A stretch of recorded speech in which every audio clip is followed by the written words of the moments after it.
What do you think about Anderson and Chris Weidman, the rematch of that fight?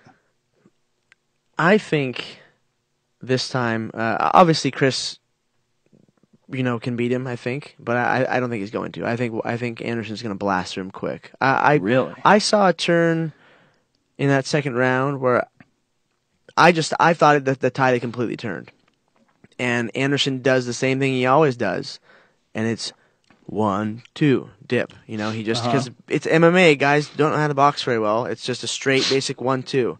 Right. And he always goes the same way, 1, 2, and then if you start to pressure him, he goes back and dips to that side. It's the same. Watch other video. It's what he does. And I don't know if Weidman might have not even known it, but all he did was take one step forward. I bet Ray Longo knew it. Yeah. All he did was, flash. He kind of stepped into southpaw, flashed out a jab, and then threw the hook. Yeah. And it was ugly. It wasn't beautiful textbook punching, but it worked. Well, that's that same hook that he knocked Uriah Hall out with. He has a weird long hook where he has his arm like fully extended and he catches you on the end with like his hand turned. Exactly. And Anderson's used to being out here. Yeah. And he already got crack coming in, so it's he just got lazy or overconfident or whatever it was, but I think that I would love to see him blitz Weidman, just because I want to see Anderson do it to somebody because he does it so beautifully. Nothing against Chris. Right. I know what you're saying. I know what you're saying. He's the most beautiful guy to watch as far as movement. By far, yeah. Yeah, he's it's hard to wrap your head around that, how you could like a guy like Chris Weidman and want to see him get fucked up. People don't understand that. It's not what it is. It's just you want to see the performance. Exactly. I want to see a beautiful performance, and no one makes it more beautiful than Anderson. And when it's against a really tough guy, it makes the performance all the more spectacular. Exactly. Like, I'm a huge Rich Franklin fan. Yeah. I've always been a Rich Franklin fan. He's a great guy. He was a great champion. Yeah. So when Anderson beat Franklin for the title, I knew how fucking tough Rich Franklin is. Yes. So it made it all the more crazy. When you're watching that, you're like, Jesus Christ. Like, if you don't know how tough Lee Murray is, watch Lee Murray versus Anderson Silva. First of all, watch Lee Murray versus a host of other motherfuckers that he just slept with like one punch. Like Amir Ranavardi, he slept him so like many guys. 10. He was a sniper. He had a piston of a right hand. And that guy, different breed. That guy, he's an animal. I mean, psychopath. Well, he's in jail right now listening to this podcast. He listens to the podcast. Is he in Morocco? Yes. Yeah, well, I think he's still in Morocco. Okay. Yeah. Probably living in a castle. They probably got like a little manhole in his gym, or in his cage rather. And like when soon as the guards go to bed, he got a girl pregnant while he's in the cage. While he's in prison. He probably has like a little manhole, and he opens it up, and it's like fucking Saddam Hussein's palace underneath the gym. He's a crazy criminal character. Yeah. But he was an excellent fighter in his day, a very dangerous striker. Very. And Anderson Silva just ran it on him. And the way he attacked him so systematically and took his legs out from under him, and Anderson just fought brilliantly and also showed a fucking world-class chin. Yeah. Which is interesting because this is the first time we've really seen Anderson staggered and hurt and stopped. It's never happened before. And it's such a cliche. It's the shot you didn't expect. Exactly. It's so cliche, but even on a great fighter like Anderson. Happens. I mean, even on a great fighter like Anderson, it's so hard to believe, but it's a shot that you didn't expect. Yeah. And perfectly landed, point of the chin, rip, legs go. That's it. Lights are out. Amazing. But it's also, I think, in a way, it's poetic that he's the guy who got caught that way. Yeah. Because as much as I'm a huge Anderson Silva fan, and I will never not be, the guy was like a human highlight reel of excellence. That's how I would describe Anderson Silva's career. Just perfection. But it's good for young guys to see. Mm-hmm. It's good for young guys coming up to go, okay, that can happen even to that guy. Yeah. You can't do that. That can happen even, but you can do that though. Sometimes you can do it. Only for so long. Yeah, it depends on who you're fighting too, and what's the circumstance. Yeah, I was actually just talking to Leota's brother on the way back to from the fight to the hotel, and it's kind of awkward. He's like, so who do you think won? Shit! And I was like, and honestly, that fight sucked.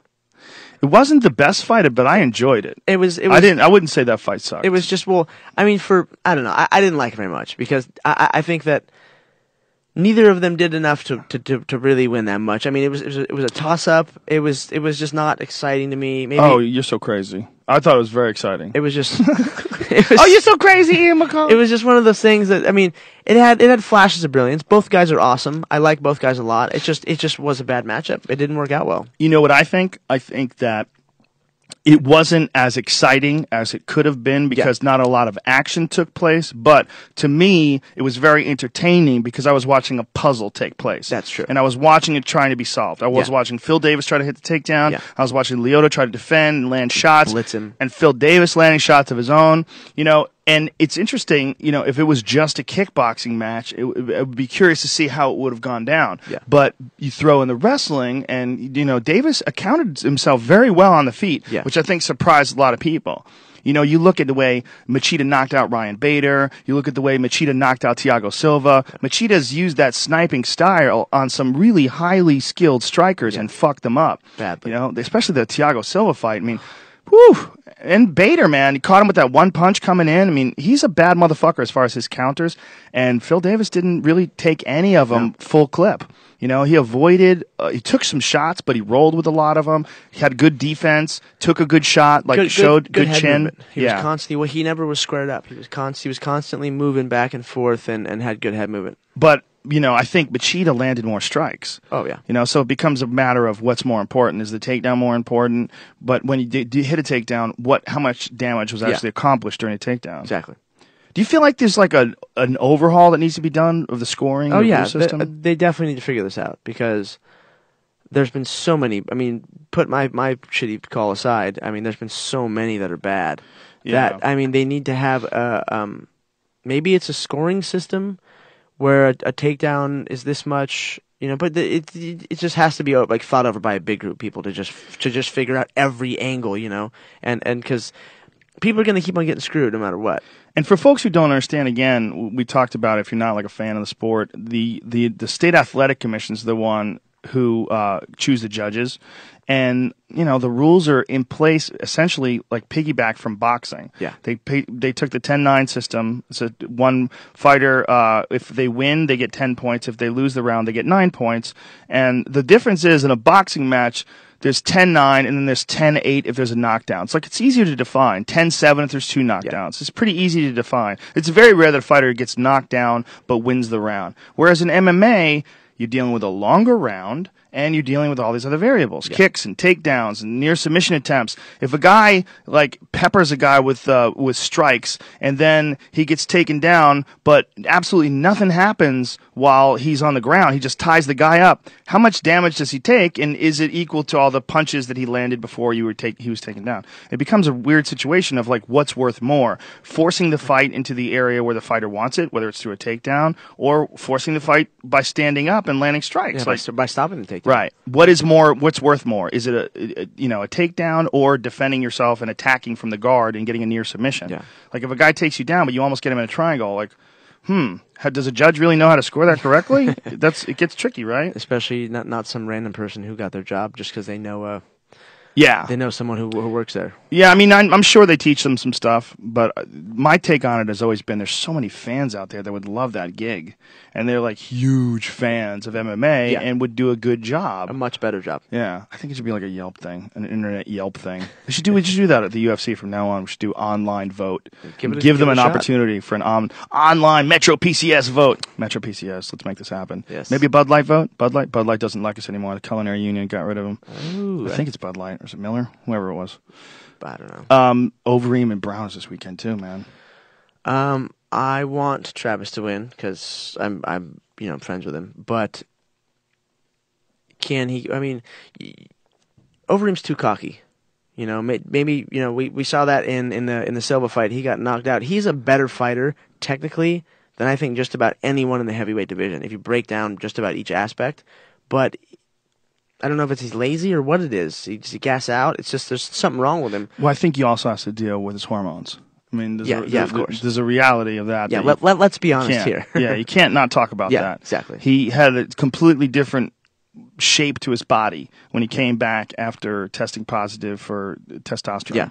So when you do that, I mean, and I have no reason to believe that he didn't accidentally get this injection by this doctor who was going to fix his shoulder. Yeah. It might have happened that way. or it might have been that in Pride and in these other organizations in K1, you could get away with doing things, and then when you get off those things, the problem is your body doesn't exactly know what to fucking do. Exactly. Because your testosterone is really low, and so he tested like really low for his last fight against Bigfoot. Yeah, like almost in like a dangerous area. Yeah. Like, ooh, that's a professional athlete, and this is like really low. Yeah. And you're that big. Yeah. So it's interesting and it's unfortunate because, man, you juice that dude up and he's a motherfucker. Yeah, when he was fighting Brock Lesnar, and I'm not saying he was juiced up, but let's just say, for instance, if he was juiced up then, god damn, he looked good and scary. Dude, that fight against Brock Lesnar, he ragdolled Lesnar. He slammed those kicks into his body, and he was kicking Lesnar when Lesnar was just like ultra wrestler. Yeah. And he didn't give a fuck. He was still slamming kicks into him. Kicks and knees into his midsection. Kneeing him in the clinch, and Lesnar couldn't take him down. You're like, how is this possible? 300-pound guys that were just clubbing each other like that.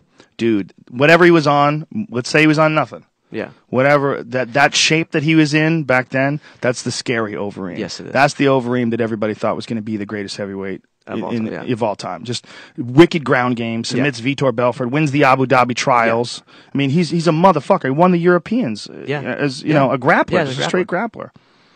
That's a big fucking fight, man.